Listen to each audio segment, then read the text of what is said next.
Kur pyet pjesën më të madhe të njerëzve që vizitojnë Romën se çfarë kujtojnë nga Roma, padyshim që do të përqendrohen te pjesët ikonike të saj. Një pjesë do të thonë Koloseun, një pjesë tjetër do të thotë Fori Romani, një pjesë do të kujtojë Vatikanin apo kishën e famshme Kapela Sistina. Një pjesë tjetër mund të flasim për Panteonin ose për monumentin e madh të Vittorio Emanuelit në qendër të Romës. Pa diskutuar pasaj një sër pallatesh të jashtëzakonshme apo shkallët e famshme të Piazza di Spagnas. Po pak veta e din dhe unë do doja të hyja në një anë ndryshe që në mes të Romës ka një ishull. Çdo ishull në Romë mund pyeste gjithkush, aq më tepër që Roma është diku 40-50 kilometra larg detit, në mos gaboj tani me distancën. Në fakt, në mes të lumit të Tiberit është ishulli i Tiberinës, ishulli i vetëm i Romës dhe ishulli më i vogël ndoshta i të gjithë Italisë. Të paktën kështu konsiderohet sepse mund të jetë edhe një gjysmë shakaje tipike romane. Por çfarë është ishulli i Tiberinës? Është një ishull i cili del në mes të lumit Tiberio, i cili ndan Romën mes për mes dhe krijohet në një formë vezake. Është rreth 270 metra i gjatë dhe rreth 67 metra i gjerë. Ne do hyjmë brëndësi për ta parë në mënyrë më interesante se sikur se thash, nëse për Romën dihet gjithçka, për ishullin e vetëm romak ose ishullin më të vogël të Italisë dihen shumë pak gjëra. Historia është interesante sepse gjithmonë niset me legjendat. Pretendohet që ky ishull nuk ka ekzistuar, madje shkrimet më të lashta romake nuk e përmendin atë fare. Por rreth viteve 500 përpara erës sonë, një prej tiranëve të Romës, i cili u rrëzua nga një revolt popullore, u vra dhe trupi i tij u hodh në lumin Tiber. Sikurse thot legjenda, rreth trupit i tij, pra trupi i tij ra brenda në lum, rreth trupit i tij filluan të mblidhen rër, zhavor, gur, duke krijuar ishullin e Tiberinës, pra ishullin e vogël Tiberinës. Kjo është njëra prej legjendave, ndërkohë që legjenda e dytë tregon që nuk ishte trupi i tij, po ishte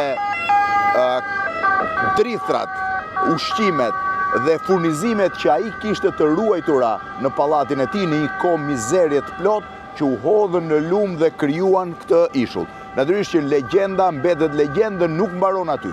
Në momentin e ndërtimit, brenda ishullit, pra në momentin që ishulli fillon të njihet zyrtarisht, pra kur janë shkrimet e tij të para, brenda tij vendoset një tempull grek që i takon perëndisi Erikleut. Një tempull grek i cili i shërbente, pra ishte zoti i mjekësisë ose i shpëtimit të njerëzve. Që prej asaj kohe, pra që prej thuajse vitit 200-210 në mos gaboj para erës re, ishulli ka mbetur gjithmonë si një ishull i shëndetësisë dhe i mjekësisë. Rreth viteve 1500 aty është ndërtuar edhe spitali i parë, i plot, i cili është ende ekzistent mas 500 vjetësh, ndërkohë që historia është sërish e ndërtuar mbi bazën e një legjende. Në momentin që në Romë ra një murtaj e tmerrshme, një prej murtajeve më të mëdha dhe më të vështira që Roma një pjesë e senatit romak vendosi që të shvinin në ishullin e Tiberinës dhe të merrnin statujën e zotit të mjekësisë dhe ta sillnin në Romë me shpresën që statuja e tij do të shpëtonte njerëzit. Në fakt, kur delegacioni hipi në varg për të kaluar nga njëra anë e lumit në anën tjetër, pra për shkuar në pjesën e ishullit, ata morën në varg dhe një gjarpër i cili konsiderohej si një prej, po e quaj, mbrojtësve ose shenjave të perëndive. Në momentin që e vun gjarprin në varg, gjarpri u mbështoll rreth e rrotull direkut vargës, duke krijuar kështu një shenjë të mirë, pa po e quajmë një shenjë pozitive, që ata e menduan që do të ishte një shenjë që murtaja do të merrte fund shpejt. Por sapo ju afruan ishullit të Tiberinës, gjarpri u hodh dhe u zvarrit në ishull. Kjo është vetëm pjesa e legjendës. Ishulli në fakt thash është 260 metra i gjerë, 60 metra i gjatë, 60 metra i gjerë, dhe ne do shkojmë ta shohim tani përmes urës më antike që lidh Transteveren me ishullin dhe vazhdon me pjesën tjetër të Romës. Ndërkohë tani po hy në pjesën e ishullit, sikur se thash, një ishull në Romë Shiheni, kjo është ura që lidh pjesën e Transteveres me ishullin, është i mbushur me vizitor. Ura është edhe me pamje tipike të saj. Thomas i thot I love Stino. Hajde merr vesh 18 tetit 2018 është kthyer në një nga, po e quaj, historitë më interesante kjo e vendosjes së objekteve personale në urë. Shiheni se si lidhet, se si krijohet ishulli pra. Në një anë është lumi Tiberio, edhe në anën tjetër të urës Tiberio, është ishulli në mes dhe vijon Tiberio dhe në anën tjetër të tij. Ndërsa, sikur se thash, përballë është kisha e Shën Bartolomeut, kisha kryesore e ishullit, ndërsa poshtë është spitali ndoshta më i vjetër ende operativ i Romës. Spitalet e tjera në dysh, Roma ka spitale shumë të vjetër, po ky është një spital akoma operativ. Të gjitha ambulancat, prandaj dëgjojmë vazhdimisht sirenat e ambulancave, vinë në këtë drejtim.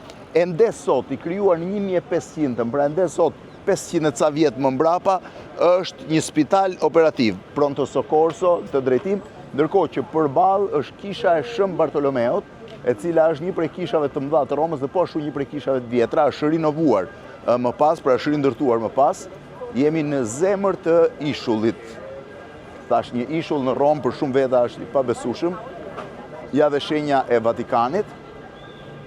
Është bazilika, është qënka e hapur. Do shkoj ta shoh dhe bazilikën e Shën Bartolomeut, që thash, është një kishë në zemër të ishullit të vetëm të Romës. Nuk e di nëse lejohet filmimi, po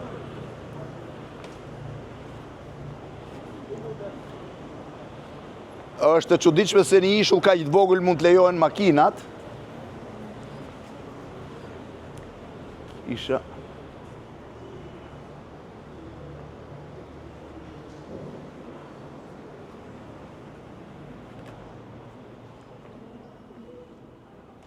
çfarë mrekullie kisha. Tu duhet ullur zëri, sepse njerëzit janë, shiheni se çfarë pamje që ka.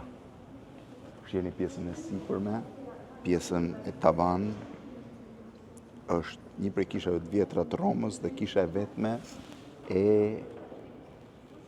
ishullit të Tiberinës.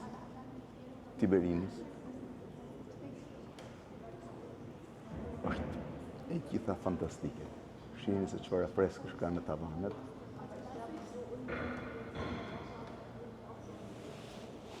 Dhe shifeni edhe pjesën e derës. Natyrisht që Roma është e mbushur me kisha shumë bukura.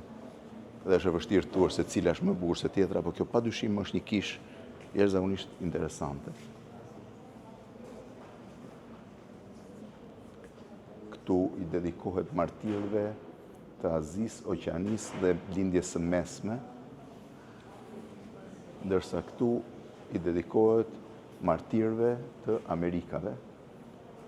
Pra bën fjalë për gjithë misionarët që kanë lëvizur nga Roma në drejtim këtyre vendeve, çfarë mermeri përdoret. Tani dalim në anën tjetër, në urën tjetër, që tregon eksaktësisht ishullin e Tiberinës.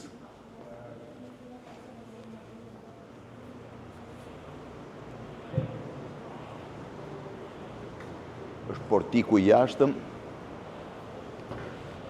Kjo është pak a shumë qendra ose sheshi qendror i ishullit. Dhe ecim në pjesën tjetër për të dalë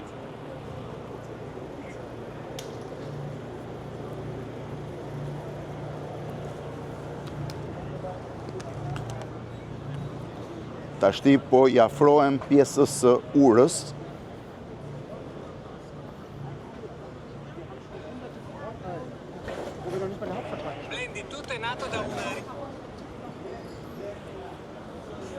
Këtu po shkojmë pjesën tjetër eksaktësisht tashmë, ku tregohet ura, ja dhe pjaca e Shën Bartolomeut. Kjo pjesë e urës është këmbësore, pjesa tjetër nuk është lënë këmbësore për arsye se lëvizin ambulancat që shkojnë tek spitali.